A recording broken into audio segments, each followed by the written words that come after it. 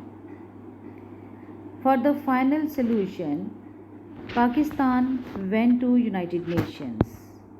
Indus Water Treaty was signed in September 19, 1960, which was signed by Indian Prime Minister Jawaharlal Nehru and Pakistan President Field Marshal Ayub Khan.